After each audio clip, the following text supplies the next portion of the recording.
Emotional White House tribute. Erika Kirk honors late husband Charlie with Presidential Medal of Freedom.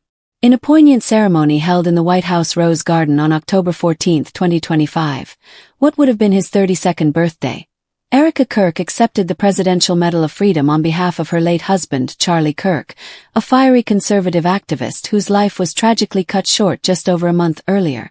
The event, presided over by President Donald Trump, transformed a formal award into a deeply personal commissioning for freedom, as Erika's tearful words echoed the values her husband championed until his final breath.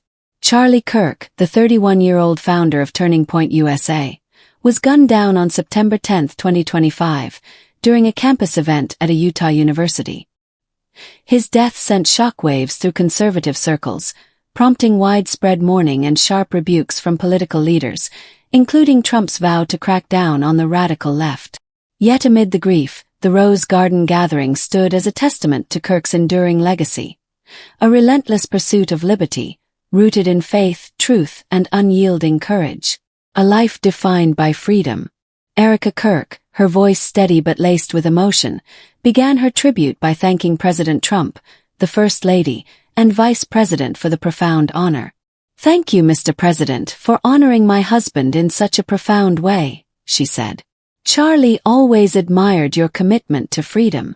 She extended gratitude to Turning Point USA staff and chapters nationwide, calling them the heartbeat of this future and of this movement. "Everything Charlie built lives through you." Drawing on the medal's symbolism, Erika reminded the audience that the Presidential Medal of Freedom embodies America's foundational promise. "The very existence of the Presidential Medal of Freedom reminds us that the national interest of the United States has always been freedom," she declared. "Our founders etched it into the preamble of our Constitution, and those words are not relics on parchment. They are a living covenant. The blessings of liberty are not man's invention. They are God's endowment." Charlie Kirk's life, she explained, was a living embodiment of that covenant. His name, Charles, meaning free man, was no coincidence. From their first meeting during an interview on politics, philosophy, and theology, Erika saw the fire in his soul and a divine restlessness, driving him to safeguard sacred freedoms. He believed that liberty was both a right and a responsibility, she shared. And he used to say that freedom is the ability to do what is right without fear. And that's how he lived. Kirk's philosophy wove faith inextricably into the fabric of liberty. He often wrote and spoke of how, without God, freedom becomes chaos, and that true liberty endures only when anchored to truth. To packed audiences, he proclaimed, "The opposite of liberty isn't law, it's captivity.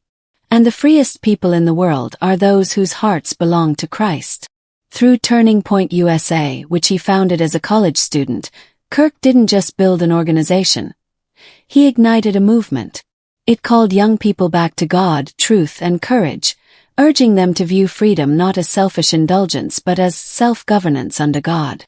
Personal reflections and heartbreaking tributes. The ceremony's emotional core lay in Erika's intimate recollections of Charlie's humanity. Amid simple joys, like quiet Sabbath mornings with decaf coffee and his phone off, or mint chocolate chip ice cream on July 4th, he poured his energy into multiplying freedom. His final birthday wish. Watching his beloved Oregon Ducks defeat Ohio State. And they did. "Mr. President, I can say with confidence that you have given him the best birthday gift he could ever have," Erika said, drawing a knowing smile from the crowd. Even in death, Kirk's banner was unmistakable. In his last moments on that Utah campus, he wore a simple t-shirt emblazoned with one word: freedom. Erika paused, drying a tear, as she described his fearless conviction. He didn't fear being slandered. He didn't fear losing friends. He stood for truth and stood for freedom. Everything else was just noise to him. And it's because his confidence in Christ was absolute. At just 31, Kirk lived only 31 short years on this side of heaven, but filled every day with purpose, Erika reflected. He fought for truth when it was unpopular, stood for God when it was costly, prayed for his enemies, and loved inconveniently. He ran his race with endurance, and he kept the faith. And now he wears the crown of a righteous martyr. The family's presence amplified the heartache. Erika shared a message from their young daughter Gigi. "Happy birthday, Daddy. I want to give you a stuffed animal. I want you to eat a cupcake with ice cream. And I want you to go have a birthday surprise. I love you."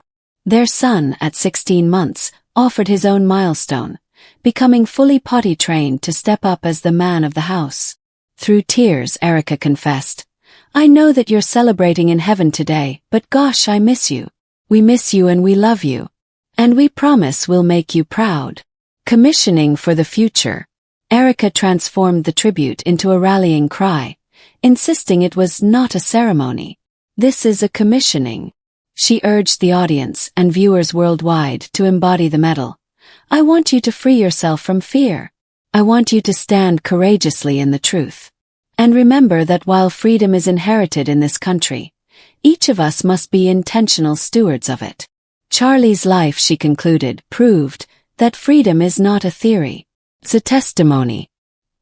He showed us that liberty begins not in the halls of power, but in the heart of a man surrendered to God. With a final resolute note, she declared, "To live free is the greatest gift, but to die free is the greatest victory." Happy birthday, Charlie. Happy Freedom Day. Legacy amid loss.